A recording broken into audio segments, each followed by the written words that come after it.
He's live. He's nationwide. This is the Zach Gelb Show.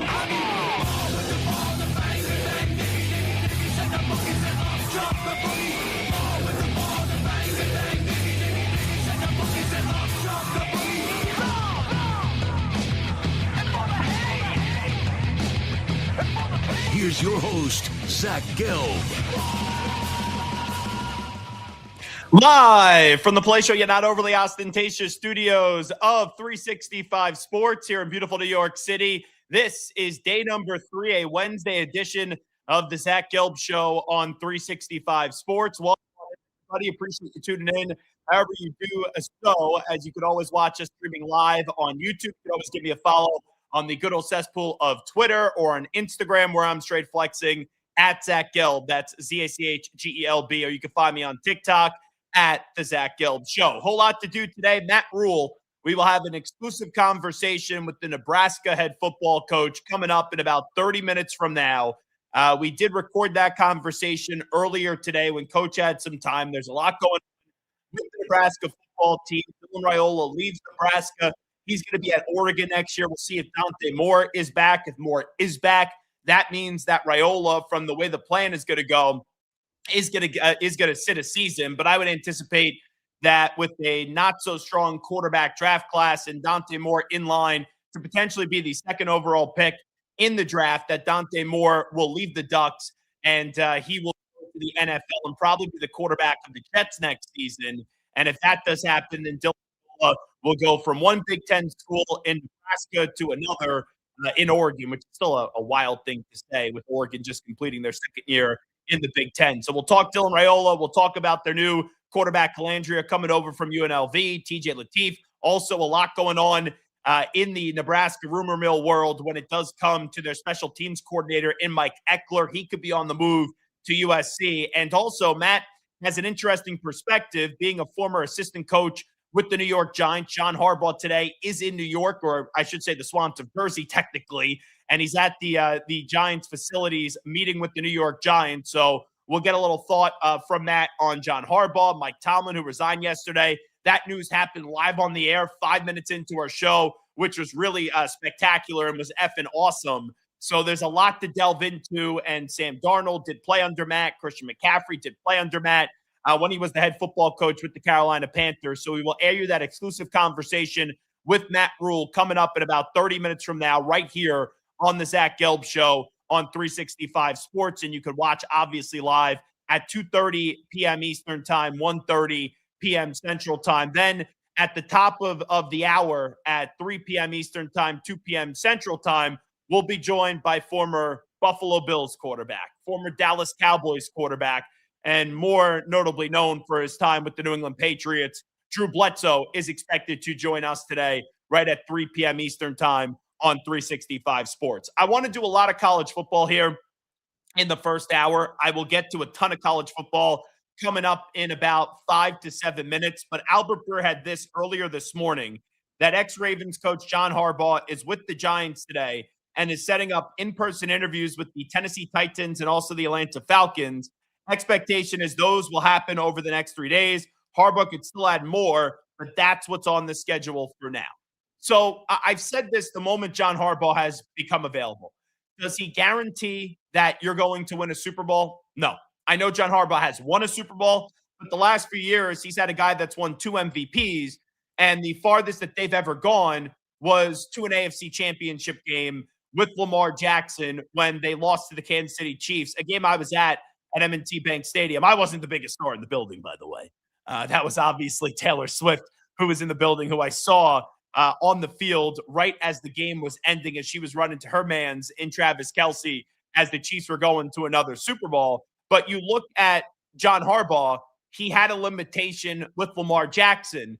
And for the Ravens, they felt as if John Harbaugh wasn't the guy anymore that was going to deliver them their next Super Bowl. And I respect the decision that the Ravens made in getting rid of John Harbaugh. With that being said, though, you look at those teams that I just mentioned, Tennessee, Atlanta, and the Giants. And Albert mentioned that we know Harbaugh is meeting with the Giants today. None of them right now are anywhere close to looking like a Super Bowl contender. Tennessee last year, pick. Tennessee this year was not a good football team. They fired their head football coach early on in the season. The New York Giants have been one of the worst organizations in the NFL for the last decade. And you look at Atlanta, they're in a division that an 8-9 team just won the division. And I know they were also 8-9, but they have all this talent in Atlanta. You look at the defenders that they've been able to draft and Pierce. They also have Xavier Watts, who had an unbelievable rookie season. You got Bijan Robinson on the offensive side of the ball. You got Kyle Pitts. You got Drake London. And you look at the Atlanta Falcons and you keep on saying to yourself, like they just underachieved. That they didn't have the right coach in Arthur Smith. They didn't have the right coach then in Raheem Morris. So you look at those three teams, the goal for John Harbaugh wasn't the same in Baltimore as it would be if he was the next head football coach in New York, in Tennessee, or in Atlanta. The goal for him maybe one day will be to win a Super Bowl. Like I understand things could change quickly in this league. Look at the Patriots from last year to this year. Look at the Houston Texans from a few years ago to where they are now. Things change. The Denver Broncos, right? 2 years ago, had a bottom 5 roster. Now, the last 2 years, they've been in the postseason. So things change very quickly in the NFL. Well, if John Harbaugh becomes the new head football coach in New York, if he becomes the new head football coach in Atlanta, if he becomes the new head football coach in Tennessee, the immediate goal is to not go win a Super Bowl. That could be a goal from 2, 3, 4 years from now. The immediate goal there in one of those three destinations is restore respectability to the franchise. And John Harbaugh is definitely more capable of restoring respectability to an organization like the Giants, to an organization like the Titans, to an organization like the Atlanta Falcons. So you may think, how much gas does John Harbaugh have left in the tank? Maybe he doesn't win another Super Bowl again. He probably doesn't win a Super Bowl again. But if you're a team like the Giants or like the Falcons or like the Titans, it's a whole different game because the last few years, your teams have not been good enough. Tennessee is not able to recover ever since they got rid of Mike Vrabel. You look at the Falcons, since Dan Quinn, they've never really had, and it was time for Dan Quinn to go, a team that was supposed to be as good, on the field as the hype was off the field. And you look at the Giants, I know they had that 1 year with Daniel Jones and Saquon Barkley and Brian Daboll. But other than that, the Giants have literally been the worst team in the NFL for the last decade. So if I'm the Giants, I'm not letting John Harbaugh leave today without having this deal signed and delivered. That would be my intention. That would be my goal. However, John Harbaugh, you're not really interviewing him. He's interviewing you. That's what he's doing. So if John Harbaugh starts things off with the Giants and then wants to get on a plane and go to Nashville and then get on a plane and go to Atlanta, he could do that. But if I'm him, and let's just say those are the only 3 interviews that happen in person, so those are the jobs that he's really monitoring, which job would you want to have? Would you want to be the next coach of the Giants? Would you want to be the next coach in Atlanta? Would you want to be the next coach in Tennessee? And I think my pecking order would be Tennessee would be in the bottom. They would be 3. Yeah, they got Cam Ward. You look at the AFC South, it's been better than what people expected. Jacksonville had a very good season. I still don't know long-term what the Jaguars will look like under Liam Cohen. The Texans have had this thin rock and roll in the last 3 years. So you look at it and you say to yourself, okay, that's a division that it's better than what it's been. Indianapolis was hot to start the year, and then they were terrible down the stretch. But it's not a division where you're shaking in your boots. It's improved, but it's not a division where you're shaking in your boots. But with that being said, what do you have to offer? It's a great city, fun city to live in, Nashville. The quarterback is Cam Ward, but you look at the foundation there, I don't think it's a good foundation. I don't. I look at Atlanta, even though their quarterback situation's a mess, and we'll see how healthy Michael Penix is next year.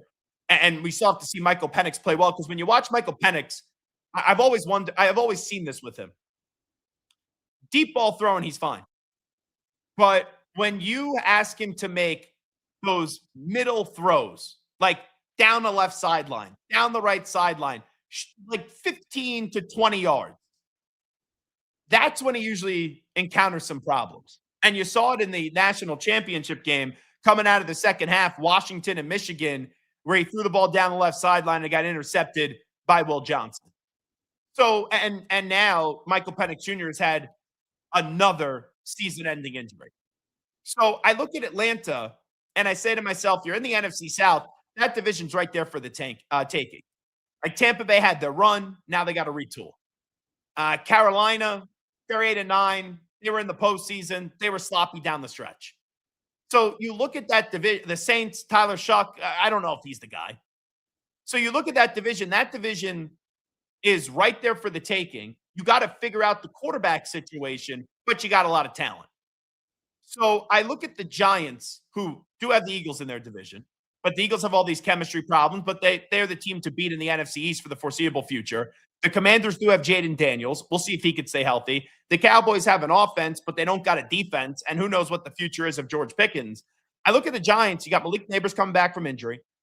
You have a defense where you got players. I don't know how it was this got awful last year. It shows you how bad of a defensive coordinator Shane Bowen is.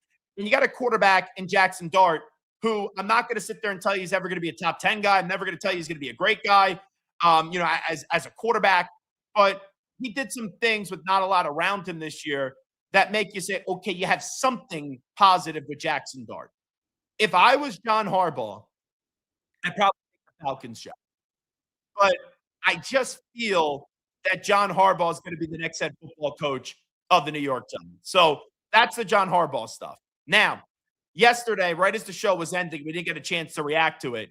Kevin Patullo was fired as the offensive coordinator of the Miami Dolphins. So our internet just crashed. I'm not on the air. Am I on the air now?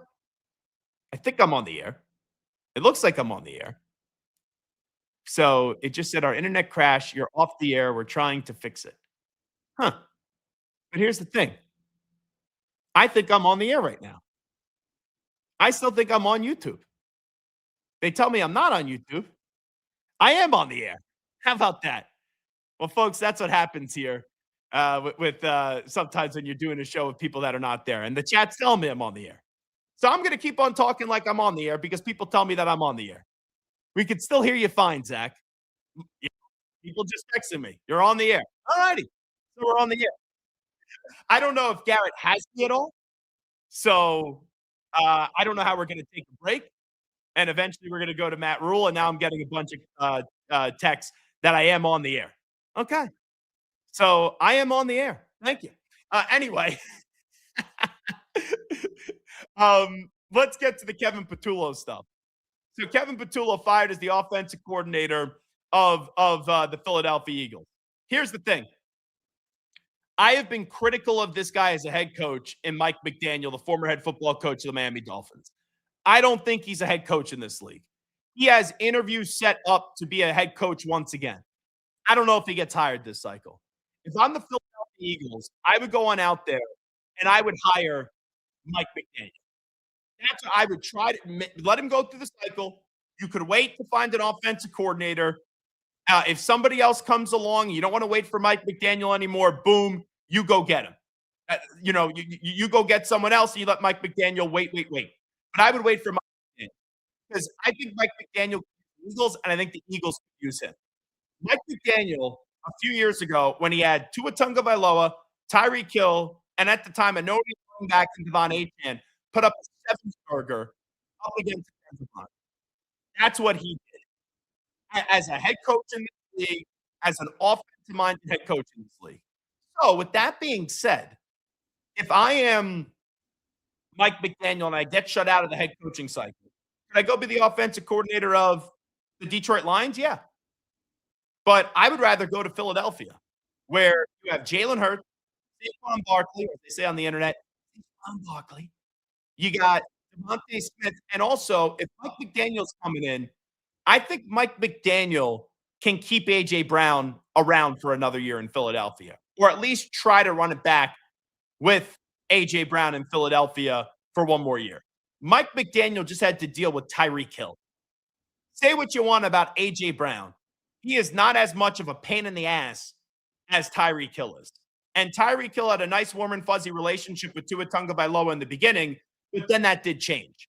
So I believe with the talent that they have in Philadelphia and with the brain that Mike McDaniel has and his play designs, I think that Mike McDaniel would be a really good fit to be the offensive coordinator.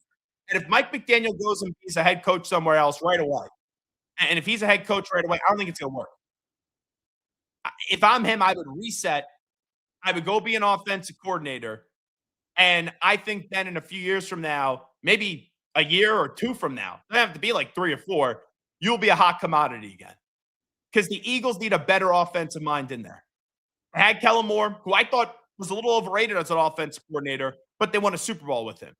So if the Eagles could have that success with Kellen Moore 2 years ago, and then it was so sloppy this year, and they were still in the postseason, they still won double-digit games, and they had all those problems with Kevin Patullo, then you look at it, I think Mike McDaniel could have a lot of success with the Philadelphia Eagles. So that's the college or the NFL portion right out of the gate on the show. Now let's do some college. I don't know if I still have Garrett back in our New York City, in our Waco, Texas studios. So I want to get to some audio, but I could hold off until Garrett communicates with me if he is able to hear me or not. I know we're live on YouTube because everyone, in the world just basically told me that we are still there. But when you do get to college football, I got a few points that I want to make here. On3 had this earlier today. Massive NIL offers from other schools couldn't delay Ty Simpson's NFL dream, he tells Chris Lowe. Tennessee, Miami, and Ole Miss were offering $4 million, and the Hurricanes upped it to $6.5 million. Miami was kind of like, all right, we're moving on. And then they lost out on Sam Levitt and came back with that big number, Simpson said. And then Ole Miss called again and said they could match it. So that's what transpired right there with Ty Simpson. So Ty Simpson's going to go to the NFL. Like, will Ty Simpson be a first-round pick this year? Probably. Do I think he's going to be this really damn good NFL quarterback? No, I do not. And I know he was hurt down the stretch, but in the last 4 or 5 games of the season, he was not good. He had problems. And I was very disappointed with him, even though he was battling through some injuries. So if I was Ty Simpson, if I was in his position, I would go take the money and stay in college. That's what I would do. Because I think he'll be a first-round pick. I don't believe it's a lock that'll be a first-round pick. The only thing I know right now in the NFL draft, or I feel comfortable saying right now in the NFL draft, is that Fernando Mendoza is going to be the number 1 overall pick to the Raiders. Then the Jets are picking at 2. So you look at it at number 2, with it potentially being Dante Moore, Ty Simpson, you're not going to be the 2nd overall pick of the draft. So if Moore goes 2, then where are you going to go? And quite frankly, I think Simpson would get drafted in front of Trinidad Chambliss. But with Trinidad Chambliss not coming back, and we'll see what happens in the courts, with him not coming back for another year of college football, or it doesn't look that way, I would personally rather draft Trinidad Chambliss over Ty Simpson.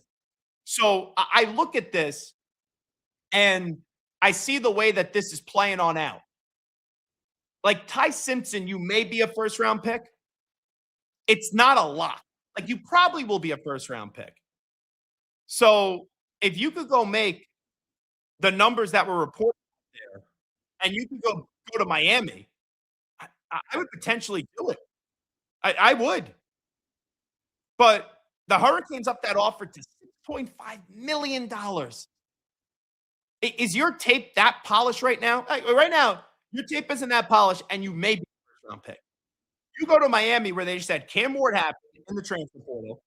Then Carson Beck happened in the transfer portal.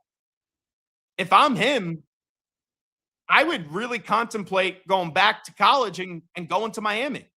But it seems as if he's going to stick and stay with going to the NFL. And I saw that Evan Cohen, our buddy on ESPN Radio, they had Mel Kiper on, obviously the longtime draft guru. And Mel Kiper just said he believes as of today, if all four of Mendoza, Moore, Chambliss, and Simpson come out, they will all be drafted in the first round. So that's what Evan Cohen said. Mel Kiper said to Evan Cohen on his ESPN national radio show. With that being said, though, Mel Kiper last year also thought that it was a lock that Shedeur Sanders was going to be a number one, a first round draft pick. So I don't know how set in stone, just because Mel Kiper says it, that means. I feel good right now saying Mendoza's going to be one. I think that's a lock to the Raiders. And then I would be surprised if the Jets don't take Dante Moore at 2. But, however, if I was running the Jets and I'm not, and that's Darren Muji right now, I would look at this and I would say I got 5 first-round draft picks in the next 2 years. Do you have to take a quarterback this year? After the Jets gutted a lot of their roster, with Sauce Gardner gone for 2 first-round picks, Quinnen Williams gone for a first-round pick. We don't know the future of Breece Hall. You do have Garrett Wilson under contract. If I'm the Jets, I don't have to take a quarterback in this draft. I could wait till next year. But if you do your scouting due diligence and you fall in love with Dante Moore, then take him. But the last year that we saw from Dante Moore, because he sat the year prior to that at Oregon before coming over from UCLA, if I'm Dante Moore, I don't think it's the worst thing in the world to go back to college. But where the conversation differs from Moore to Simpson, right now the leader in the clubhouse is Moore to be the second quarterback off the board, and Moore not only be the second quarterback off the board, it looking like he'll be the second overall pick in the NFL draft. Ty Simpson's not going to be the second overall pick in the NFL draft, and he may be a first-round pick. So I think if you're Moore, you have to go to the NFL, and the indication to me is that Oregon's leaving the door open, but I don't think it's a foregone conclusion that he's definitely going. But I do think it's likely that he's going to really likely that he's going to the NFL. Because you just brought in Dylan Raiola.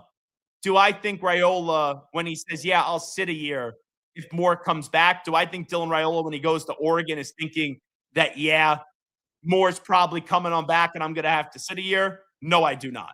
So that's the latest on Ty Simpson right now. As we continue to move through some college football that I want to get to, I don't think we have Garrett back yet. So Garrett, I can't toss to the sound. Let me just see what's going on here with Garrett. You're still live. I don't have access to breaks or any internet. Keep going. I'll keep you posted. Oh, great. So this is going to be fun. It's not Garrett's fault. They've been having problems all day in our Waco studios, unfortunately, which is the hub of this. I'm in New York City. The power went out. And then obviously during this show, their internet connection went out. So my feed is good right now. My feed is good to you. But how I get to breaks or how I play any audio, how I play our conversation with Matt Rhule, which this is awesome, right? We got to wait for their internet to get back up. So I would hope at some point that the internet would get back up and then I could eventually get to a break. So if not, you're going to get me without a break for 2 hours. I did used to host a radio show that was 8 hours long. 8 hours long. So on the old show with Stu Kovacs, whenever there was a technical problem, we would joke that, and the listeners would joke, this was not my doing, but I may have enabled the culture. They would joke that maybe Stu had a certain smoking device that requires water, and he spilled that on the board. So I guess Stu Kovacs is sabotaging the Zach Gelb show right here on 365 Sports, as maybe he flew to Waco middle of the night and maybe drop some things on their internet connection. So anyway, we'll keep it rocking and rolling. Marcus Freeman did speak to reporters earlier today, and I really wish you could watch it, because the problem here with that is they talk about his future, and I didn't really, he said, I'm the coach at Notre Dame. And he talked about, paraphrasing here, he talked about how if you could share with us your plans for the immediate future. Yeah, the head coach at Notre Dame. And I've said this before, that individual recognition, individual success, NFL interest, those are all reflection of team success, right? And where this football program is. And you know, Pete, I've used some of the interest from the NFL to personally gain wisdom from maybe some of the GMs or the front office executives that you get a chance to talk to about your players, but also about, you know, what they view as a successful coach. Maybe it's an NFL coach, but what are some of the things they've seen that have made a coach successful in their organization or franchise, and maybe not so successful? And so I utilize these opportunities through conversations to gain knowledge myself, to be the best head coach I can be of the Notre Dame football program. And so, again, that's where my mindset is. And I don't control the noise, but again, I know the noise that's in my head and where my focus is. Now, I understand that a little while back, at Notre Dame made it clear he was staying at Notre Dame and he wasn't coming on and he wasn't going to pursue any job opportunities. But when the Steelers job opens up, when the Ravens job opens up, it makes you say, hold on, wait a second. And we've had both those jobs open up since the Ravens season has come to a close and then the Steelers season has come to a close within the last week. So when Marcus Freeman sits there and goes like, hey, I'm the head football coach at Notre Dame, I use those conversations to help our program, it's a long-winded answer without me necessarily hearing, I'm definitely staying. So do I think he's going to be the Notre Dame coach forever? No. I think Marcus Freeman is sensational at his job. However, there are going to be NFL teams that are always going to be interested. And I know it was different with Harbaugh, Jim Harbaugh, because he won a national championship. He had interest before. You had sanctions and scandals, right, that were looming. He talked to the Vikings for like 8 hours. And then after that, he didn't get the job, won a national championship, and then went off to the Chargers. This is the beginning of the end, in my estimation, of Marcus Freeman at Notre Dame. He may not leave this offseason. If I could go leave and coach Lamar Jackson, I would. If I go be the next head football coach of the Giants or the Steelers, I would. But Marcus Freeman, I think, has 1 foot in, 1 foot out the door, where he will probably stay at Notre Dame this year. Probably will. But those calls are going to keep on coming. And I don't think he's going to say no for that much longer. I would say within, 3 to 5 years, Notre Dame's going to have a new head football coach. I know we got to get to Matt Rhule, but just one more, because like when you go through this, who could be some guys in college that could go off to the NFL? Marcus Freeman's name has come up. Ryan Day's name was speculated from a Cleveland Browns reporter. I don't think Ryan Day, who has experience quarterback in Philadelphia and San Francisco, I think he's more fit for college than he is for the NFL. Sark had that report earlier in the season with Dan Rossini, and he came out and he shot it down. I think he'll stay one more year, Sark, with Arch Manning, and it was a disappointing year this season for Texas. But how about football coach at Oregon? A year ago, last December, I had Dan Lanning on my show, my national radio show at the time, and I asked him if he has any interest of coaching in the NFL.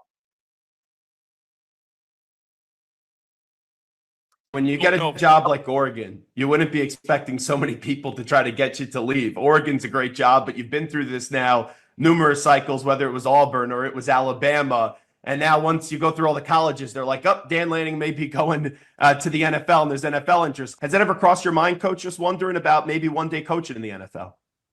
You know, it used to be a goal of mine. It certainly did. But I think at this point, everybody can realize that I'm not going anywhere. So I love what we have here. I've got 3 young boys that love Eugene. We have a lot of unfinished business here that we hope to handle. And I'm enjoying the ride. So this will be the place that I'm coaching for a long, long time, as long as I continue to do my job. Lanning, I believe that he's not going to leave. I really do. If he's going to leave, maybe not this year, but down the road. All righty. I got word, obviously, with those clips that we could take a break. So Matt Rhule, exclusive conversation with him coming up in about 90 seconds. And then also at the top of the hour at 3 p.m. Eastern, 2 p.m. Central Time, former NFL quarterback Drew Bledsoe will join us. This is Zach Gelb, and you're listening to the Zach Gelb Show right here on 365 Sports.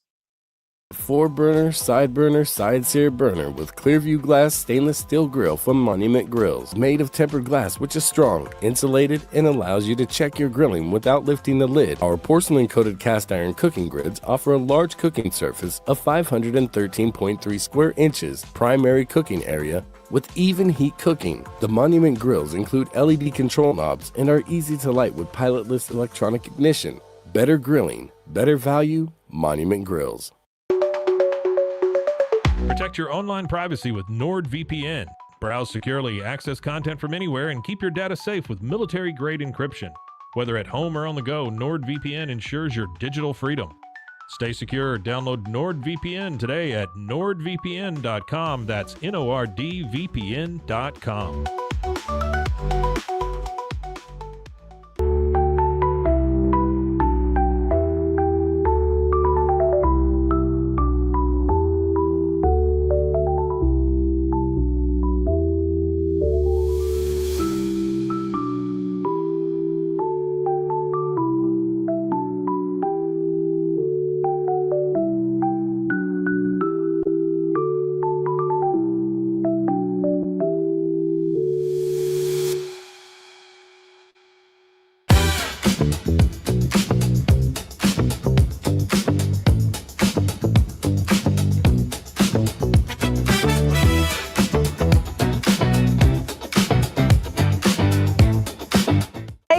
I'm Abby Dommett, 2023 CrossFit Games athlete, and I use Airwave because it helps me breathe easier and stay more relaxed during my workouts.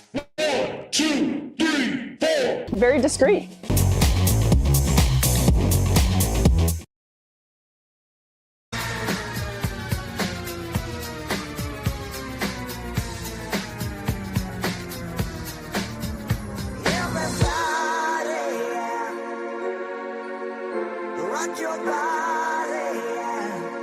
Hey, this is Howie. And this is Nick from the Backstreet Boys. And you're listening to the Zach Gelb Show. And guess what?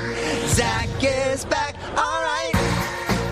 He's live. He's nationwide. This is the Zach Gelb Show. Oh my God, we're back again. The Zach Gelb Show, coast to coast on 365 Sports. Now joining us is the head football coach of the Nebraska Cornhuskers. And that, of course, is our pal, Coach Matt Rhule. Coach, how you been? I'm good, brother. How are you? Well, I'm doing fantastic. I know we got a whole lot to get into. We'll get to your program in just a bit. But since you have coached in the NFL before with the Carolina Panthers, the other day it did come out that Mike Tomlin is obviously resigning, just being once a part of that NFL fraternity. Just how did you react to that news after Mike T announced to step away after 19 years with the Steelers? Well, it reminded me of when Sean Payton stepped away from the Saints and just kind of said, hey, let me take a break here. Personally, I hope he goes and does media and we can hear him in a forum where he can truly give his takes, because I don't know if whether it was him on the pivot or listening to him talk to his team, if there's a coach who's impacted me just watching him and listening to him more. So I'd love to get his take on the game each week on matchups. I think he'd be great in media. And then when the time comes, if he wants to coach again, excited for him, just like Sean Payton waited and found the right moment for him. If you look at what Mike T's done over the last 5 or 6 years, like with just a bunch of different quarterbacks, and he still has like a 68-48 record at that time. So he's just a winner. He's given so much to the game, and I hope we continue to get to hear from him either as a coach or speaking on the game. I know that you grew up in New York City, so the Giants today, they have John Harbaugh in for a meeting, in for an official interview. A lot of Giants fans are saying, don't let Coach Harbaugh leave unless that contract has the ink dried on it. What would your reaction be if Harbaugh, who obviously just had his run end with the Ravens, elects to take his next job with the Giants? I think it would be such a huge win for New York. John Harbaugh is one of my favorite coaches. On an interesting story, years ago, I was the head coach at Temple, and we played Penn State. We beat Penn State. First time in 74 years, 41 tries. And the next day, my phone rings. It's a number I don't recognize, so I, of course, don't pick it up. I'm continuing to work on the next week's opponent, which was Cincinnati. And I checked the voicemail, and it's John Harbaugh. He just asked somebody for my number. He just was like, "Hey, I was home with my kids. I was watching the game. Turned your game on." He's like, "You guys play football the right way. I love it." And that's just the type of guy he is, right? Like, he reaches out to a young college coach just to encourage him, show some respect. And so I think he's one of the guys who he does it right. He did it for a long time at a really high level. I did it with different players. And I think he's what, New York, if you look at the Giants right now, they've got a young foundation of talent. Some of those guys are injured, right? You get Neighbors back, you get Scadoo back. I think they feel like they have the quarterback in Jackson Dart. You've got some pieces on defense, that are really, really good. And so keeping them healthy. And I think having a coach with his cachet, he can walk into that media market, and I think he'll get the benefit of the doubt. That's one of the real important things. Once you've won in that league and won a Super Bowl, you get the benefit of the doubt. If you don't get the benefit of the doubt, then you're going to get ripped apart a lot of times. And so he's done it at a high level. He's won one, and they say once a Giant, always a Giant. That was my first job in the NFL. I consider myself a Giant, and so I want the best coach for them, and I think John would be amazing. When you look at some of your former players that are still in the league, a guy like Sam Darnold, who you had in Carolina, had that unbelievable season last year in Minnesota, and now goes to Seattle on a 3-year contract, the number 1 overall seed. People wonder how he's going to perform in the big games. That's the narrative that he still needs to brush aside. How about the job that Sam's done, and what are you looking forward to from him in the playoffs? Yeah, when you look back at my time in Carolina, now that you see what these guys have done, people, some people say, sometimes I ask myself, like, how come I couldn't get this out of Sam? How come I couldn't get this out of Baker? At the same time, I also say, like, hey, you know what? We are the ones who saw it in Sam. When Sam was kind of coming to his end in New York, we watched him. We said, man, he's got some magic in his game, man. We watched Baker. We're like, hey, we want that guy to represent our program. And I remember when I called Sam and told him, hey, we're going to bring in Baker. Obviously, that could be devastating for a young man. I remember him saying to me, he said, you know what, coach, this will be a good thing. This is the best thing for the team, but it'll also make me take another step in my game. This will be the best thing that ever happened to me.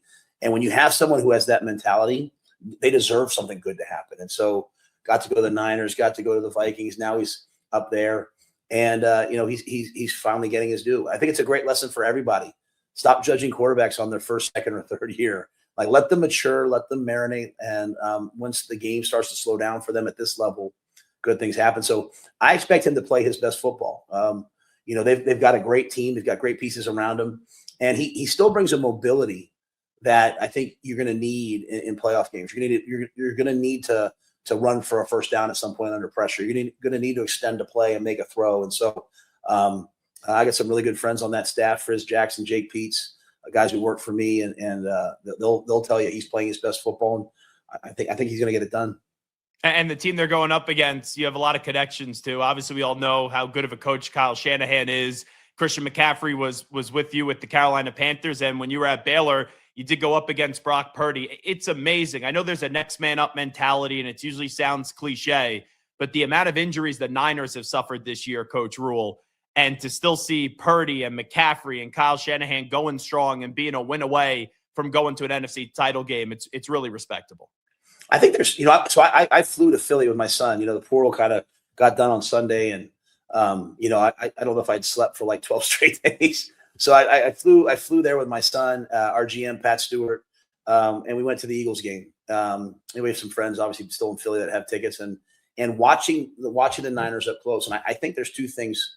The job John Lynch has done for an extended amount of time to manage the cap and consistently have guys on the offensive and defensive lines who can dominate games. I mean, Trent Williams is still dominating the game. It's amazing what he's one of the great players in pro football. And then on the second thing is the job that Kyle does in terms of creating explosive plays and matchups. Like, we go out for that game, and on the first drive, they hit an explosive pass.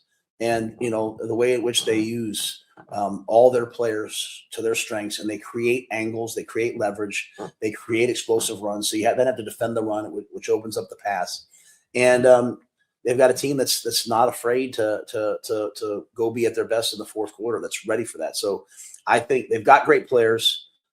John Lynch has done an amazing job, and then I think Kyle Shanahan's really one of the best of the best. People always talk about calling plays, but it's really the creation of the play. And he has a great system that goes back to his father now, Skibbs, that he has just continued to whatever talent he has maximize. And so their offensive creativity and knowing how to attack a defense is elite.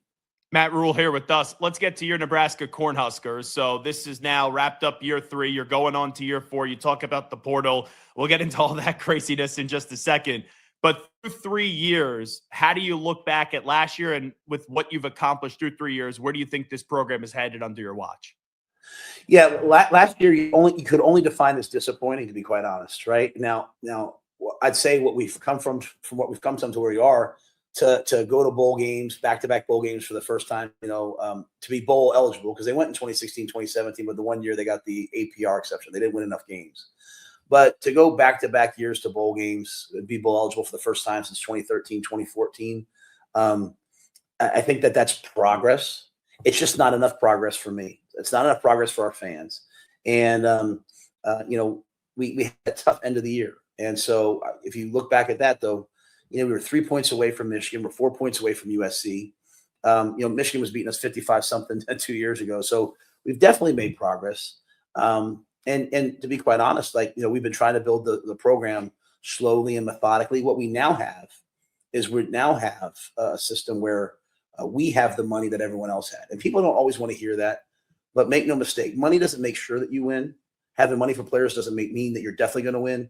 But you don't really win without that money. And it's not money in relation to – it's not the amount. It's how much money do you have to have player acquisition compared to the teams you're playing, right? So Texas Tech, everyone knows they've done a great job. Joey's my boy. Blanchard's my boy. But they have the most money in the Big 12. And guess what? They won the Big 12 for the first time. They then got out there and played Oregon, and they probably have similar, payrolls, and Oregon was able to beat them. So you have to have enough money to go get the players. And so for us, we've done a good job recruiting. This year now, we're able to go get the guys and to keep our guys, which is really important. To keep the guys and then to go get the guys, to have a roster, to now make that jump. We've got to make that jump from 7 wins to getting into the CFP. And so I'm not satisfied. I'm not happy with what happened this year. I do look at our guys. I want to make sure our guys here, hey, they've done a good job getting us to this point. But Zach, man, we've got to make a jump. And so we are relentlessly pursuing that jump right now. I know there's other pieces to your team. Look, Emmett Johnson had an unbelievable season, but the national conversations with your team the last 2 years has been Matt Rhule and then also Dylan Raiola. Dylan obviously not coming back. He's going to Oregon. Can you take us behind the scenes on why that marriage had come to an end? Well, I think that's just college sports now, right? I mean, it's not like a Dylan Raiola thing. He did what a lot of guys do. He changed schools. You look at the guys in the draft the last couple of years. Maybe Drake May played at one place, but Bo Nix, he transferred.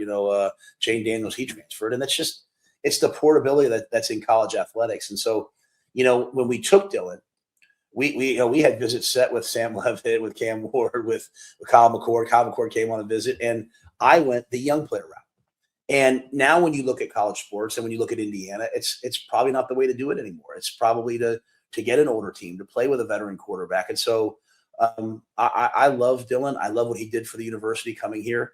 But that time's now over, right? He's now going to chase a new journey. We were able to go out and we got Anthony Calandria, a guy that started every game and that he's played. He had an amazing year this year, playing 14 games at UNLV. We have TJ Lateef, who started 4 games here. We added back Danny Kalen, who started a couple games in Virginia this year. So, and in our quarterback room right now, Zach, we have 3 quarterbacks who started a Power 4 or started I don't know what the right word is nowadays, a college football playoff eligible, an FBS game this year. And we have 3 guys who started a Power 4 game before. So we're in a really good spot. We have as good a quarterback room as there is, with 3 guys, Calandria, Lateef, and Danny, just kind of not going by the depth chart, but just kind of going by their ages. And we're really, really excited about the future. It's kind of wild because from afar, it looked like Kenny Minchie, right, was going to go there. And the next thing you know, he's not. He goes to Kentucky. Then you guys go get Calandria. Just what was that, 2-3 day period like for you guys where you thought you had one guy, then you had to pivot to somebody else, at least the way I interpreted it? No, I can't really talk about guys who didn't come. I guess I don't know if I'm allowed to do, not allowed to do, but yeah, Kenny Minchie's a great quarterback, signed with Kentucky, right? And so he had an opportunity to go there. I think we ended up with a great player in Calandri. And all I'll tell you is I learned years ago from Steve Adazio, find the quarterback who has it. And I would always say, what does that mean, coach? And he would always talk about Tebow. He's like, when Tebow walked in the room or we stepped on the field, like you knew you were going to win. Like just the energy, the vibe, everyone had belief. And when Calandri came in, because we had 3 quarterbacks coming in that day, 3 portal quarterbacks, and we were unbelievably transparent. Like we were like, hey, listen, guys, we have 3 quarterbacks coming in, and kind of here's the pecking order. And I'll tell you, Anthony wasn't like in our minds, he wasn't the first guy. And when he pulled onto the field, and I went out and met him and watched him introduce himself to everybody, I looked at our assistant GM Logan and said, "That's our guy."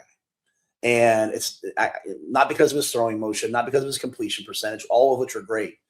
But when I felt the energy and juice and vibe from that young man, I said to everybody, like, that's the guy we're taking.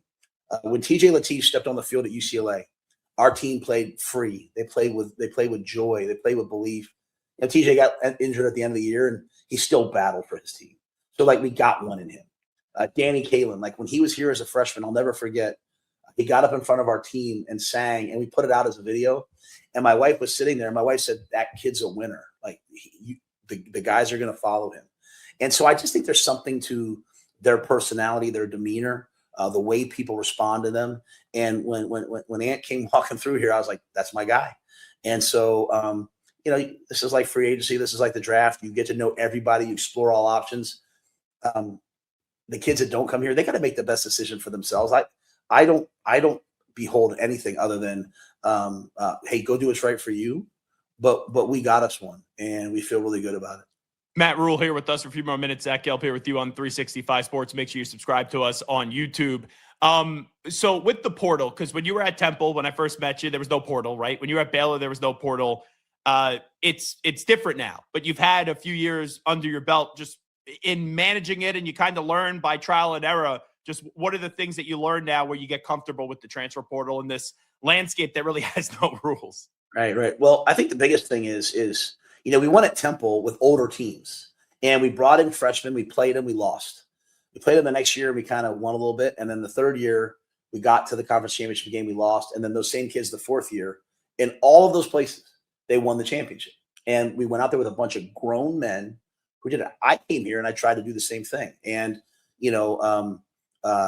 like for a lot of us, really a lot of those kids came in my second year once I had a full year under our belt. And so the Ja'Cory Barneys, the Vincent Shavers, like they went through it, right? Like, hey, not a great first year. This is their second year. And what the portal's now allowed us to do. And I'll say this again, like, especially now that we have the resources because of the house settlement to go toe to toe with anybody, like to go toe, like we have guys now, like, Paul Mubenga just signed with us yesterday from LSU. Like he visited South Carolina. He visited Arkansas. He came to us, and then he went to Bama, and he chose us. Like we can stand toe to toe with anybody now as long as we have the resources. So if the resources match, then the guys can pick the school that's best for them. Not everyone picked us. Some people said, I feel like I'm a better fit X. I feel like I'm a better fit Y. But when you talk about building a team, I still want to recruit high school players. I want them to come in. I want them to develop in the program and grow. But I'm also seeing, Zach, a lot of guys after 2 years say, Coach, I want to play. I don't want to be a backup next year. I'd rather go down to like a group of 5 team and play. And I don't fault them. I don't know how other coaches are doing it, but I don't think very many are. Like, bro, I let guys go in the portal this year and say, see what you can find. And if you want to come back, come back. And I had 3 or 4 guys come back, and they were like, okay, Coach, I know my market. I know where I'm at, and I know what I need to do. Some guys found a home. Some guys came back. But what I feel really good about is we now are going to have a veteran team, big, powerful, physical guys that are 20, 21, 22, 23. When you look at Indiana, that's what they have. They have a veteran group. They built themselves through the portal. When you look at Miami, they've built themselves both through high school recruiting, but also through the portal. And, a lot of these teams that are playing in these championship games are 50% portal guys. And so I'm comfortable with it because, I did it in the NFL. And instead of thinking of a 3-4 year plan like I've always done, I now have to adapt to a 1 year plan. I do feel like I always have to say, I'm grateful to our university and to our donors because they've now given us the resources. We're not first. We don't have the most money, but we're in the conversation for the first time. And that's allowed us to go and I think hit the portal really hard and bring in our guys we want and also keep our guys that we need out of the portal. On the defensive side of the ball, new defensive coordinator Rob Orich, and then it looks like you're going to be getting Corey Brown. I don't think that's official technically yet. Just what can those two guys and whatever you could speak about bring to your defense that you're trying to improve from what happened last year? Yeah, I mean, our first 2 years here, we were top 10 in every defensive category. Like we really struggled on offense, but we were really pretty good on defense. Last year, we took a step back. We were 21st in the country going into the bowl game, and we have to be better than 21st. For us to win at Nebraska with the teams that we have to face, we have to have a big, strong, powerful group. Our D linemen, we have some really talented D linemen. They were just really young. I didn't have the portal guys in there, and so in hiring Rob, I'm hiring a guy that in 1 year took Idaho and then took South Dakota State to top 5 defenses at that level, and he's come in with a plan. And the thing I've learned is like, hey, let him hire his own guys. So he came in, and a couple of guys that we have here, Addison Williams in the secondary, Rob Dvorak, Phil Simpson. He said, hey, I want to keep these guys. They're really good coaches. He was with us for the whole bowl practices, so he had a chance to see our guys work. He also said, hey, I want to bring in Roy Manning, who's been at Oklahoma, been at SC, and was with him at South Dakota State to coach our edges. He wanted to bring in Corey Brown, and we interviewed a couple guys because I wanted to make sure we were right. And I interviewed Corey Brown. As you said, he has to go through the HR process, so it's not all done. But in Corey, a guy that at Miami of Ohio, like they were 3rd in the country in sacks. Like he's produced sacks. He produced Adam Trick, who just signed a big deal at Texas Tech. And so I feel great about him. He's been in the Big Ten. He's done it at a really high level. And when I interviewed him, honestly, I was kind of mesmerized by his teaching progression, by his thought process. And so we have to fix our run defense, which is almost hard for me to say because I've never, ever had a bad run defense before, but we had it this past year. And so, like I said, when we look at the Michigan game, we lose by 3. When you look at the USC game, you lose by 4, and yet you give up 200 yards rushing. So Corey Brown's a huge, huge, huge hire for us. Roy Manning's a huge hire for us. And then we're announcing Miles Taylor today, coming from the Chargers to work with our secondary, work with our safeties as well. So Rob had a great plan, and we've hired the coaches to allow him to execute that plan. It's kind of funny since going out to Lincoln and obviously knowing you, my Twitter algorithm is now all Nebraska fans, and they're a passionate group. I saw it a few years ago when I came out there for the first time. And they want what's best for Nebraska football, but then there's also some fears. And today I wake up and everything's like the speculation about Mike Eckler potentially leaving. Like, what can you say about that? Is he going to be back next year with you guys? Do you expect him back? No, I don't know. I don't know. I mean, that's you know how this time of year is. These things happen. What I can tell you is right in the middle of the season, we offered Mike a huge extent. He's done a great job, a huge extension to make him either first or second highest paid special teams coordinator. But at the end of the day, people pursue people. I know Mike's a Nebraskan. He wanted to come back and be a part of this. But people have other things. Mike's also been a defensive coordinator. He's also been a part of things. And obviously we hired Rob to do the defense. Mike's done a great job on special teams. But if people want to take other jobs, all I can do is put them under contract and offer them extensions and hope that they stay. So I don't know what's happening. I'm kind of learning about a lot of things on social media. And me, I'm never going to BS anybody. With that being said, he taught us a great system of special teams. He taught us a great teaching progression. And I've got some guys here, Josh Martin, Nick Humphrey, who, were his right-hand guys. I have a guy, Brett Maher, who kicked in the NFL, who's brilliant. So I hope Mike's back. I love working with him. If a team pursues him and he decides to leave, I do have the guys and the system in place, though, to just do it from within and just continue what we did last year. So Mike's a great coach. I hope he's a Husker. I brought him here to be here a long time. But you know what? There's a transfer portal for players. Coaches also have that same right. We build buyouts and all this stuff into our contracts. But if a guy wants to leave, and he can leave. And so, the thing I always say to everybody, though, is, I got here and Trev Alberts was a Nebraska guy and he left to do what's best for him. And I love Trev. Mike's a Nebraska guy. He came here. He wanted to be here. If he leaves, he has to do what's best for him. Dylan, Nebraska family. If he wants to leave, they have to do what's best for him. I'm just an old Penn State guy that, when I've had chances to leave, I want to be here. And so I think that's an important statement. Like, I didn't create the problem at Nebraska. My coaching staff, our players, they didn't create the problem at Nebraska where they were bad for a long time. But we've gotten us to respectability.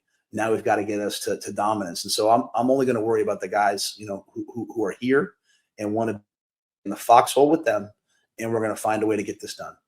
Last thing I'll ask you, when I first had you on, when you got the Temple job, my question to you was, what's the pitch to get to a recruit to come to Temple? Now, obviously that's changed. There's different factors. There's money that's involved in it now.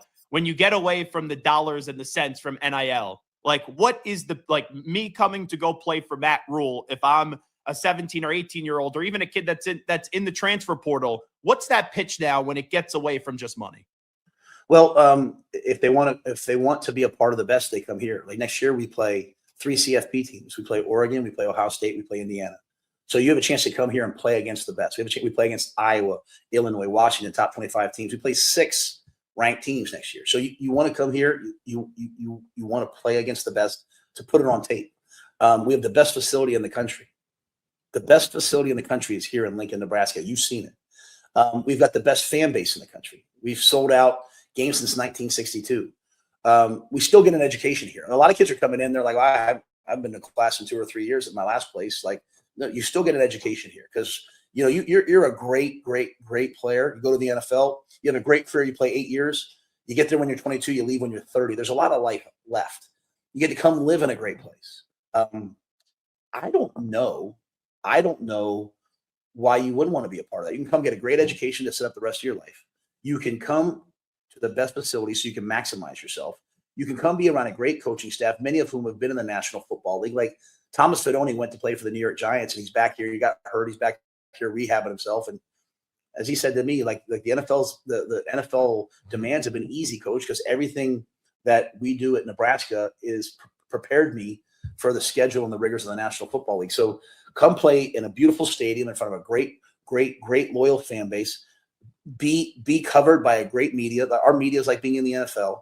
Get developed at a high level, play against the best, and put it on tape. There's a lot of kids right now that are saying like, "Hey, I'm going to go play in a different conference, man. I don't want to play in the SEC or Big Ten because it's harder. I want to go play in an easier conference so I can dominate." Well, that's not the guys that we want. So make no mistake, this is an amazing place, and it gets better every year. Our AD Troy Dannon has allowed us, whether it's nutrition, strength, recovery. My sports science guy, Mitch Cholowinski, NFL teams and Major League Baseball teams try to hire him away from here.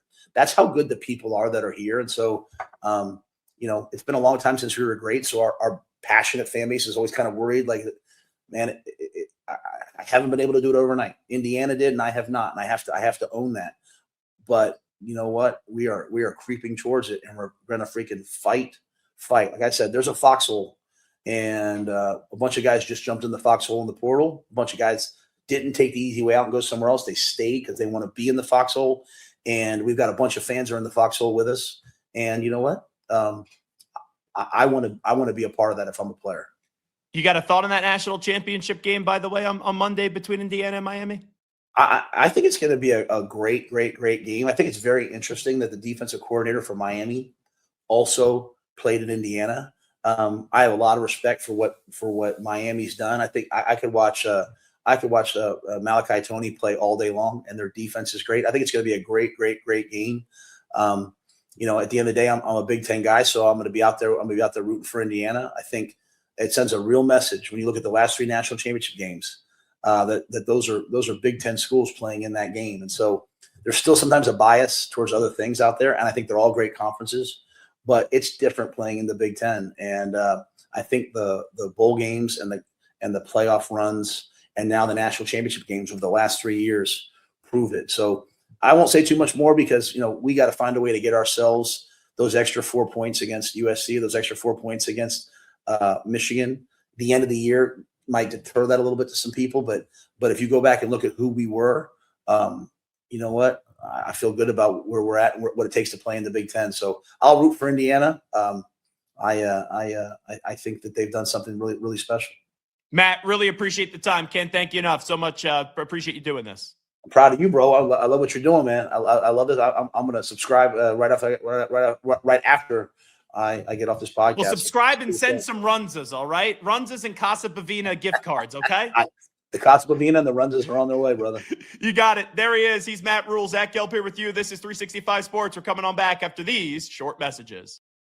Second? Yeah, come on in. Thanks. I'm having an issue with Ralph. With Ralph? He keeps stealing my lunch. He's just researching new flavors. That is slow smoked turkey. Ralph steals my lunch all the time. You get used to it. He also peed on my bag. He is warming up to you. You know, starting a new job, it's a big change. I want you to think about how you can be more accommodating to Ralph. We're all co-owners here.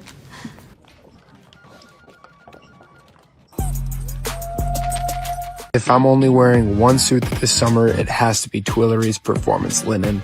It's wrinkle resistant, machine washable, and built with stretch and breathability that actually moves with you.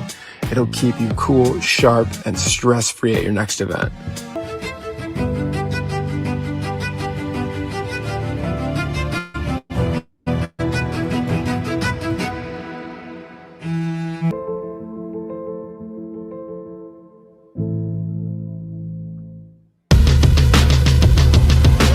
What does being different mean to me? You know, that is an interesting question. Because there really isn't one way. There's a bunch of different ways you could do it.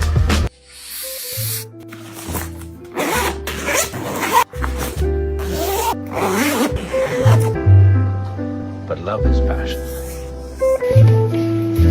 Someone you can't live without. What do you want? You know, what's that really good non-alcoholic beer I keep hearing about? Do you have that really great non-alcoholic beer that I keep seeing? You mean athletic? You're looking at it. It's athletic. Ask for it.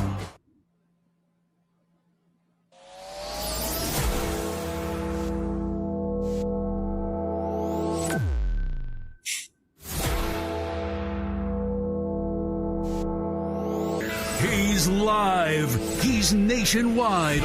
This is the Zach Gelb Show. All righty, hour number 2. Zach Gelb here with you. This is 365 Sports. I believe I'm actually going to the game this weekend. Just, getting the tickets all handled. But I should be in Foxborough coming up on Sunday to see my Patriots go up against the Houston Texans. What a year that it has been for the Patriots. As a year ago, they were picking third in the NFL draft, and now they are one win away from going to an AFC Championship game. We'll see if they can take care of business up against the Houston Texans on Sunday. Let's go out to the guest line right now. Welcome in a former Patriots quarterback, also played with the Buffalo Bills. In addition to that, with the Dallas Cowboys, and that's our buddy Drew Bledsoe, kind enough to jump on board with us. Zach Gelb here with you on 365 Sports.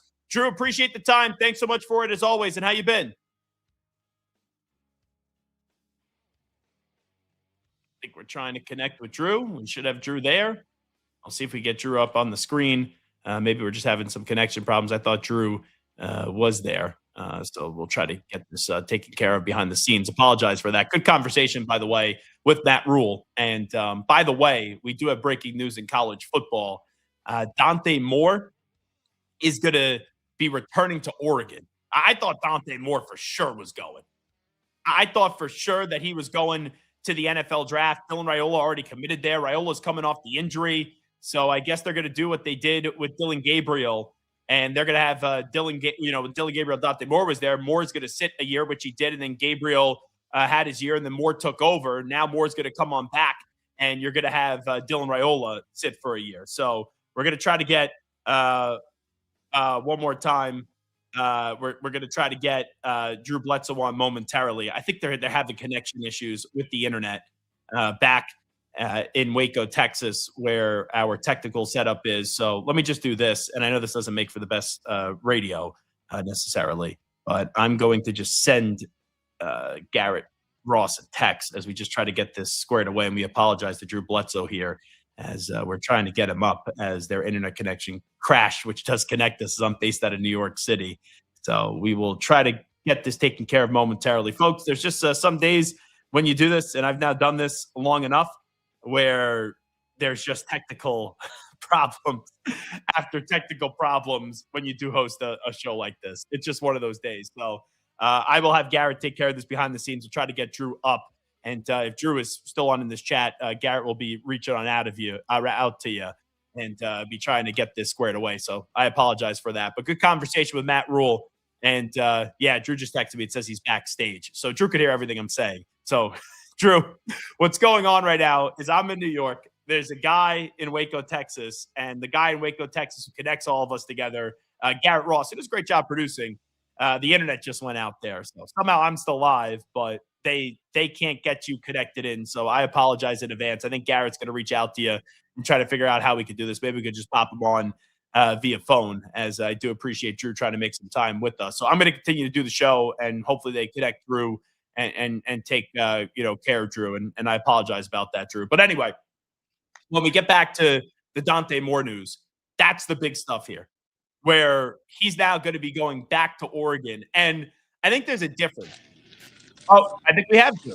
Oh, we got Drew. Look at that, Drew Bledsoe. How you been, by the way? Like, I'm good, man. Yeah, no, I was listening to you. I was answering your questions. I was saying what's up, and apparently you just couldn't hear me, man. But we're all good now. Yeah, well, I appreciate it. It's like when you have a bad offensive line and you take some hits as a quarterback, and just one of these days, it's just one of those days, you know? Just got to weather the storm, man. You got to be mentally strong, man. You got to be mentally strong and weather the storm. So let me just ask you this. Drake May, a year ago, I saw him do more with less. This year he gets Mike Vrabel, get Josh McDaniels, and boom, the Patriots are a 2 seed. And not only that, they're 1 win away from going to an AFC championship game. You seeing what you've seen so far out of Drake, just what has really stood out? I think the biggest thing that stands out to me that is really separating him from other quarterbacks right now is his accuracy down the field. When you see a quarterback that's completing 70+%, that usually involves a lot of dink and dunk stuff, but his down the field throws have been really next level. Just in terms of accuracy and efficiency, working the ball down the field. He's going to have to be extremely precise this week against probably the best defense in the league. Those guys, man, they're suffocating for quarterbacks. They can rush the passer with just 4. They cover great on the back end. So, man, it's going to be an intriguing matchup for him this week. And when he has those downfield opportunities, which will be few and far between, it's really going to be important this week that he hits those. And I also liked how he overcame some adversity last week. All right, it's your first postseason start. Some guys look lost, some guys don't. But he was going through some tough times, had the turnovers, and then later on in the game where he separated himself from the Chargers, he finds Hunter Henry with that perfect pass between 3 defenders to go get the touchdown. Yeah, that first playoff game for a quarterback, I remember, man, it's different. There's levels, right? You start out your very first preseason game is a level up. Then your first regular season game is a level up, and then maybe your first Monday night game, the intensity goes up, and then it turns up another notch for sure when you get to the playoffs. So I think we saw a lot of young quarterbacks with kind of some of those jitters to start their playoff games, and I think that's just a natural thing. Plus, let's not forget, when you get to the playoffs, you're playing against the best teams. You're playing against teams that are battle tested, and they're going to test you no matter what. But that's just a natural thing, and I was proud to see him weather that storm and then ultimately lead him to victory. Obviously, Drew Bledsoe, you were the guy in New England. Then the Tom Brady story happened. After Brady, it went for a quick sip of coffee with Mac Jones, and then it goes to Drake May. Does it surprise you how quickly, even though, right, Cam was there for a little bit, then it gets to Mac? Does it surprise you how quickly Robert Kraft and company were able to find the next franchise quarterback for the Patriots? No, it really doesn't surprise me, honestly. They have always been, from the very, very top down, an amazingly wise and just a smart organization. I know they loved Mac Jones, but Mac Jones also, when he got there, man, that cupboard was empty. They didn't have the pieces around him. So I did feel for him in that situation, but they found a pretty special one in Drake, I believe. Plus, he's got, one of the better play callers over the last few decades in the NFL as his offensive coordinator. Josh McDaniels has been truly exceptional as a play caller.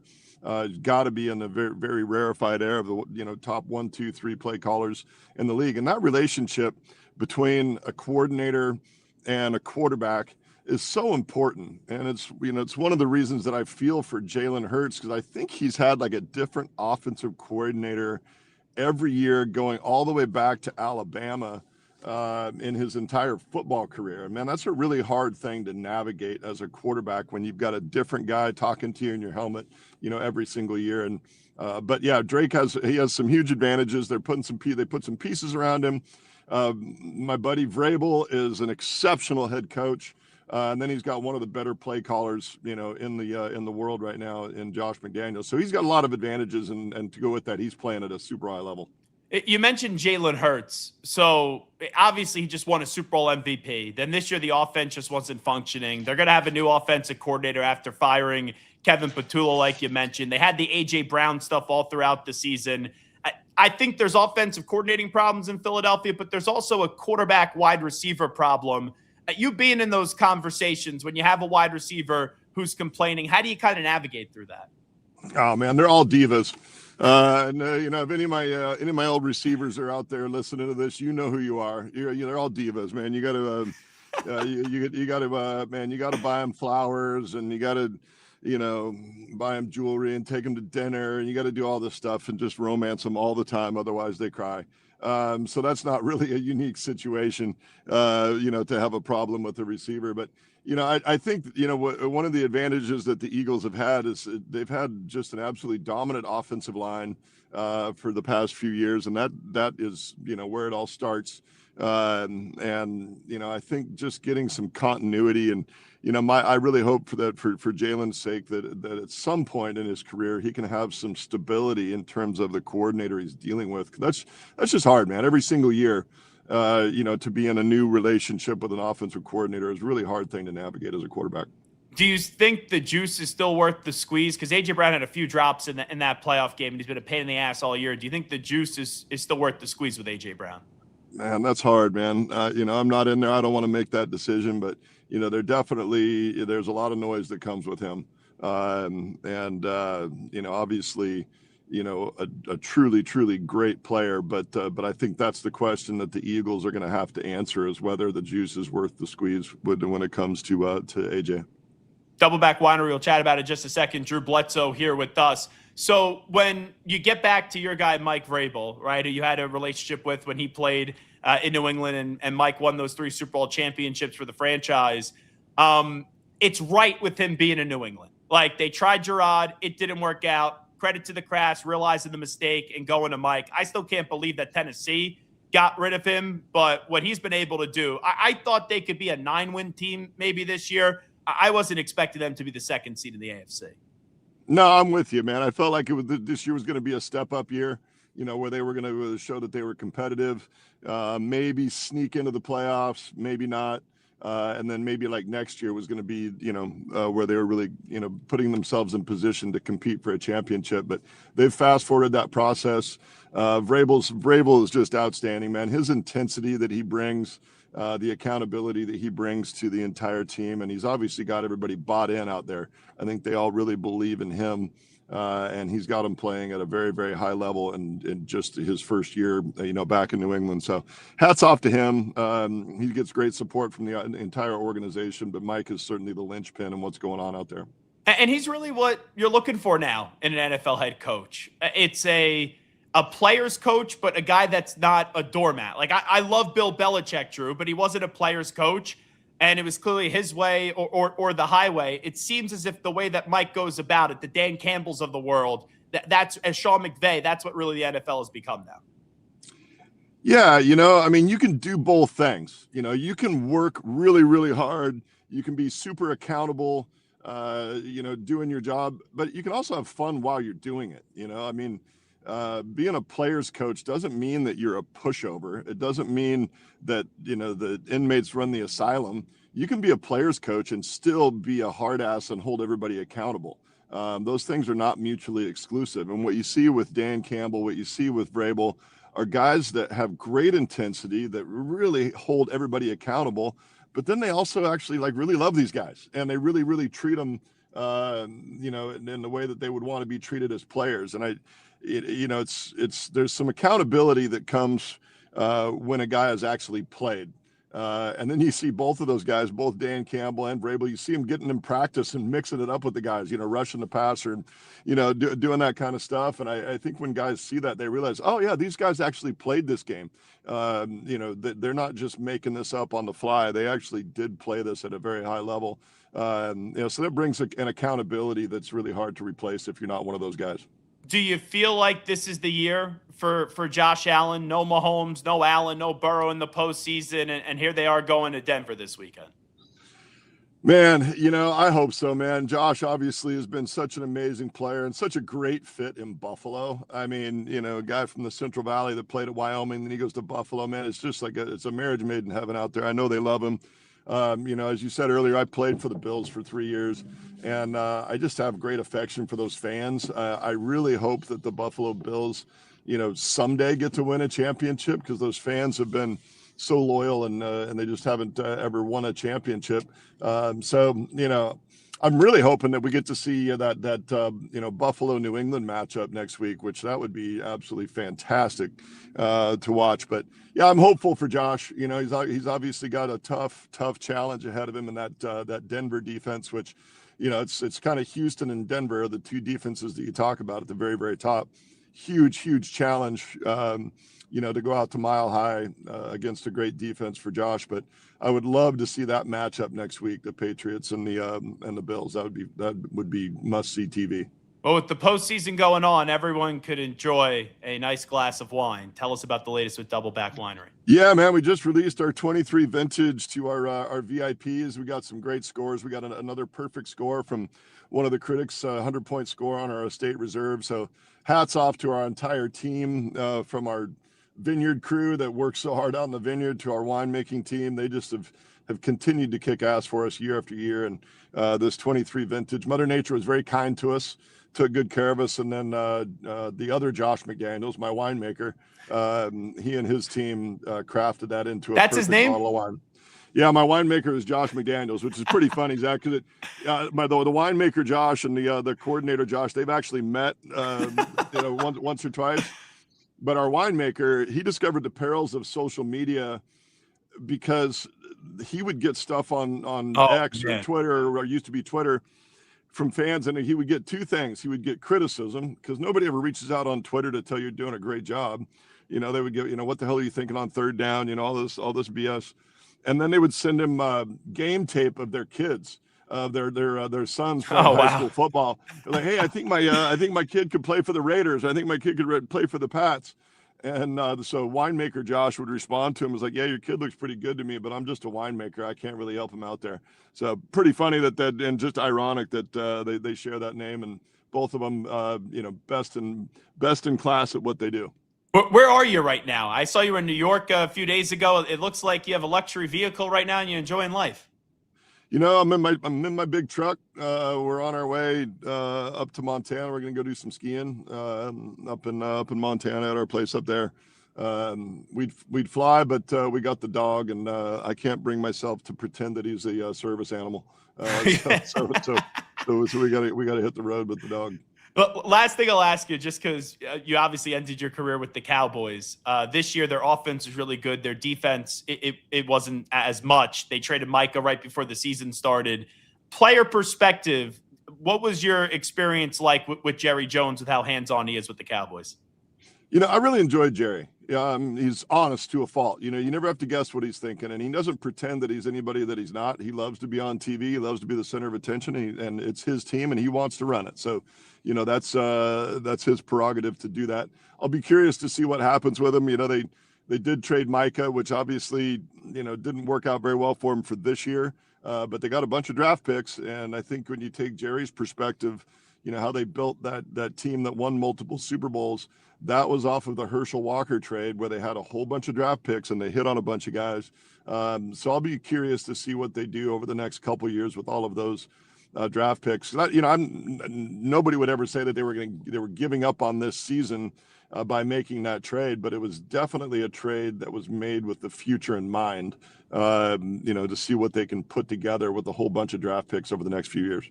Hey, last thing, just out of curiosity, is there a quarterback right now, Drew Bledsoe, that when you watch, that you it reminds you of yourself when you were playing? Oh man, I probably like Lamar Jackson. Probably.